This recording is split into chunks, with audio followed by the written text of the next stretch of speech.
Hi friends, movie பிடிச்சுக்குள்ள போயிடலாம். விஷாலோட ரத்னம் மூவிக்கு US certificate வந்து சென்சார் போர்டில் வந்து கொடுத்துருக்காங்க. இந்த படத்தை நம்ம ஏப்ரல் 26 தியேட்டர்ஸில் பார்க்கலாம். சியான் விக்ரமோட பர்த்டே ஸ்பெஷலாக வந்து தங்கலான் மூவிலேருந்து அப்டேட் வந்துருந்துச்சு. தங்கலான் மூவில வந்து கிளிம்ஸ் விட்டுருந்தாங்க. அந்த கிளிம்ஸ் ரொம்ப வேற லெவலில் இருந்துச்சு சொல்லலாம். விஜய் சேதுபதி ட்ரெயின் மூவியோட ஷூட்டிங் போய்கிட்டு இருக்கு. டேரக்டர் மிஷ்கின் தான் வந்து இந்த படத்துக்கு வந்து மியூசிக்கும் பண்ண போறாரு, அவர் தான் டைரக்ஷனும் பண்ண போறாரு. ராமம் ராகவம் இந்த படத்தை வந்து நியூ போஸ்டர் ரிலீஸ் பண்ணியிருக்காங்க. அந்த போஸ்டர் நீங்க இப்போ பாக்குறீங்க. ஆக்டர் சித்தார்த் பர்த்டே ஸ்பெஷலாக வந்து இந்தியன் 2 மூவி வந்து போஸ்டர் ரிலீஸ் பண்ணியிருக்காங்க. நேற்று ஆக்டர் சியான் விக்ரமோட ஒரு வீடியோ வந்து நம்ம சேனலில் போட்டிருந்தோம். அதை பார்க்கணும், போய் செக் பண்ணி பாருங்க.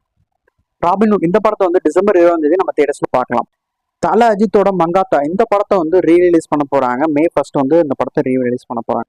நேற்று சியான் விக்ரம் பர்த்டே ஸ்பெஷலாக வந்து சியான் 62 வந்து டைட்டில் வந்து ரிலீஸ் பண்ணிட்டாங்க. அந்த படத்தோட டைட்டில் வீர தீர சூரன் பார்ட் 2 அப்படின்னு சொல்லியிருக்காங்க. மூவி பிஸ்க்காக நம்ம சேனலை சப்ஸ்கிரைப் பண்ணிச்சோங்க, நோட்டிஃபிகேஷன் பெல் ஆன் பண்ணிச்சோங்க. நான் இன்னொரு வீடியோ சந்திக்கிறேன். பாய் எல்லாருக்கும்.